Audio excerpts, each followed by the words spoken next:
जितने लोगों को गोलियां लगी 12 या 13 लोगों को सवाए मौज़म शहीद के सब लोग हम बच गए। और ये ख़ास अल्लाह का मौजज़ा है कि इतनी गोलियां लगने के बावजूद कोई भी ऐसा नहीं हुआ कि अगर वो गोलियां थोड़ी इधर उधर हो जाती तो शायद बहुत ज़्यादा लोग जान खो बैठते। तो मैं आज अपने सारे जो आज यहाँ आए हुए हैं वज़ीराबाद में, आपके लिए भी और जो भी मेरे पाकिस्तानी देख रहे हैं, मैं आप सब को मुखातिब हूँ। सबसे पहले ये जो हादसा हुआ, ये जो हादसा नहीं, ये जो प्लान करके मुझे कत्ल करने की कोशिश की गई, मैं फिर पहले वाज़े कर दूं कि ये सितंबर में प्लान बना था। सितंबर में प्लान बना था। 24 सितंबर को इस प्लान का मैंने पब्लिक जलसे के अंदर मैंने ये बताया कि ये प्लान बना है। मेरे ख्याल में जलसा रहीमी और ख़ान था कि ये किस तरह दीनी इंतहा पसंद के ऊपर डालेंगे। प्लान बना था एजेंसी, ये जो जनरल फैसल, इसने और ये जो दो नून लीग के जो कातिल हैं, मॉडल टाउन में इन्होंने कत्ल किए लोगों को, दिन दिहाड़े कत्ल किए लोगों को, गोलियां मरवाई पुलिस से। शहबाज शरीफ ने एक्स्ट्रा जुडिशल किलिंग, पुलिस मुकाबले में लोग मारे, इसकी ह्यूमन राइट्स ने इसके ऊपर पूरी रिपोर्ट दी हुई है। राना सनाउल्लाह के ऊपर जो 18 कत्ल हैं, ये आबिद शरीफ के बाप ने कहा हुआ है। तो ये कातिल हैं। इन्होंने मिल गए ये जनरल फैसल के साथ, इन्होंने ये प्लान किया। प्लान क्यों किया कि अगर दीनी इंतहा पसंद मारेगा तो इनके ऊपर से सारी जिम्मेदारी उठ जाएगी। इसका मतलब कि इमरान खान ने लोगों को कोई तौहीन मज़हब किया, कोई उसने तौहीन रसालत खुदा न खास्ता की, उसकी वजह से ये एक इश्तियाल में आके एक दीनी इंतहा पसंद ने कत्ल किया। ये सारा प्लान था, हमें पता था। मैंने 2 जलसों में पब्लिक को बताया कि ये प्लान बना रहे हैं, और ये प्लान फिर वज़ीराबाद में सामने आया। और ये जिस लड़के ने गोलियां चलाई, एकदम कवर अप शुरू हो गया कि जी बस वो एक दीनी इंतहा पसंद था और वो अजान नहीं थी, और ये और सारा जो मजाक किया गया वो भी कवर अप था। पीछे ये बैठे हुए थे जो पूरे कंट्रोल कर रहे थे कि नैरेटिव क्या होगा। और फिर जब ये हमें पता था, क्योंकि मुझे तो पता था, पहले एकदम इधर से गोलियां आई, फिर दूसरी तरफ से आई। ये भी कहा गया कि नहीं जी ये तो सिर्फ एक, और वो कहता है अगर किसी को शक होना चाहिए तो वो जब खुद कहता है कि जी मैं अकेले ने किया है, तो उधर से भी पता चल जाना चाहिए कि पीछे से उसको तोते को पढ़ाया जा रहा था। और अब जब फोरेंसिक हुआ है उस कंटेनर का, तो वाजे हो गया कि 2 मुख्तलिफ किस्म की गोलियां इस्तेमाल हुई, यानी 2 शूटर थे। तो जो सारा इनका प्लान बना हुआ था कि सलमान तासीर का कत्ल हुआ, दीनी इंतहा पसंद ने किया, वो सारा वो ख़त्म हो गया। अब दूसरी चीज़ कि आज मैं ख़ास तौर पे एक तो इब्तिसाम को, जो माशाल्लाह एक हीरो है, क्योंकि मैंने जब उसकी फुटेज देखी कि एक आम आदमी देख रहा, बंदूक उसके हाथ में है और उसके बावजूद वो पकड़ रहा है, मैं तो पहले उसको सलाम करना चाहता हूं कि हमारे नौजवानों में इस तरह का जज्बा है।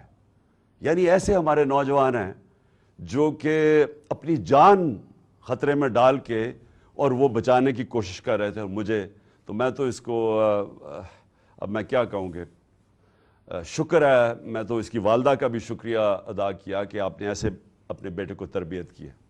दूसरा जो सबसे बड़ी ट्रेजेडी थी वो मौज़म शहीद की थी, और वो हम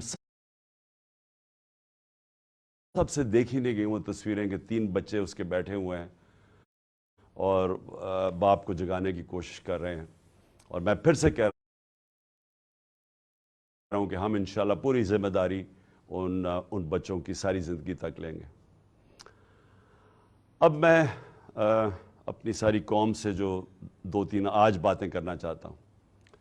पहले तो ये, अब हमारी मार्च रुकेगी नहीं। हमारी हकीकी आज़ादी की जो तहरीक है وہ رکے گی نہیں, وہ انشاءاللہ اور زور پکڑے گی.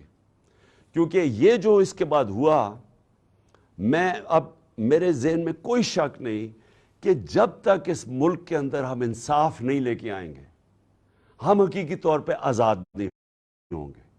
اور ہم حقیقی طور پہ جب تک آزاد نہیں ہوں گے, یہ ملک میں خوشحالی نہیں آنے لگی. یہ اگر کسی کا خیال ہے کہ جنگل کا قانون ہو اور ملک خوشحال ہو جائے, خواب کے اندر تو ایسے ہو سکتا ہے, یا لوگ خواب دکھا سکتے ہیں, لیکن جو دنیا کا معاشرہ ترقی کرتا ہے وہاں سب سے پہلے انصاف قائم کرتا ہے. میرے نبی صلی اللہ علیہ وسلم نے مدینہ میں سب سے پہلے عدل اور انصاف قائم کیا, پھر اس کے بعد خوشحالی آئی. عدل اور انصاف انسانوں کو آزاد کرتا ہے, طاقتور کو قانون کے نیچے لے کے آتا ہے. اور کیا ہوا اس کے بعد؟ جو مجھے پتا ہے, یہ میجر جنرل فیصل اس کے پیچھے تھا. مجھے پتا ہے کہ جب سے میجر جنرل فیصل آیا اور ساتھ اس کے فہیم آیا ہے, انہوں نے تب سے ہمیں اس طرح دہشت گردوں کی طرح انہوں نے ہمارے اوپر ظلم کیا. یہ ہمیں پتہ ہے ان کی بیک گراؤنڈ کیا ہے. بلوچستان میں انہوں نے دہشت گردوں کو کہتے تھے جی بڑا یہ تکڑے ہیں. اللہ معافی دے کہ اگر یہ اس طرح کے لوگ ہیں, دہشت گردی کم نہیں ہوگی. ان کے حرکتوں سے دہشت گردی بڑھے گی.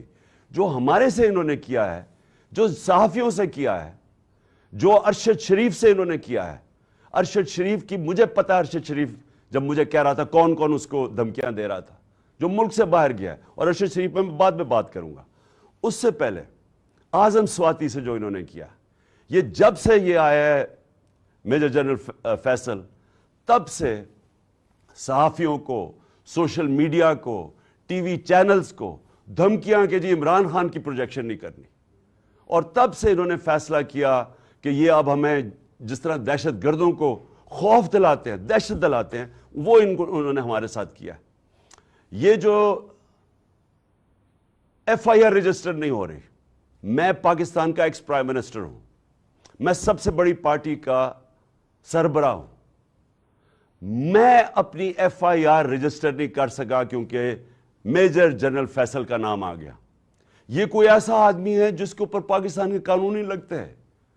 D G I S P R کہتا ہے کہ جی ہماری فوج کی توہین ہو گئی. فوج کی توہین تب ہوگی اگر فوج ایکشن نہیں لے گی. توہین تب ہوگی جب ایک ادارہ اپنے آپ کو قانون سے اوپر سمجھے گا. جب وہ یہ کرے گا کہ ایک پرائم منسٹر کا اگر ایف آئی آر رجسٹر نہیں ہوتی, میں سوال پوچھتا ہوں کہ عام آدمی کی کیا حیثیت رہے گی اس ملک میں؟ ایک عام آدمی سے جب کوئی ظلم کرتے ہوں گے یہ لوگ, تو وہ کیا کرتا ہوگا, وہ کدھر جاتا ہوگا؟ اور یہ جب تک یہ جنگل کا قانون رہے گا, یہ ملک ترقی نہیں کر سکتا.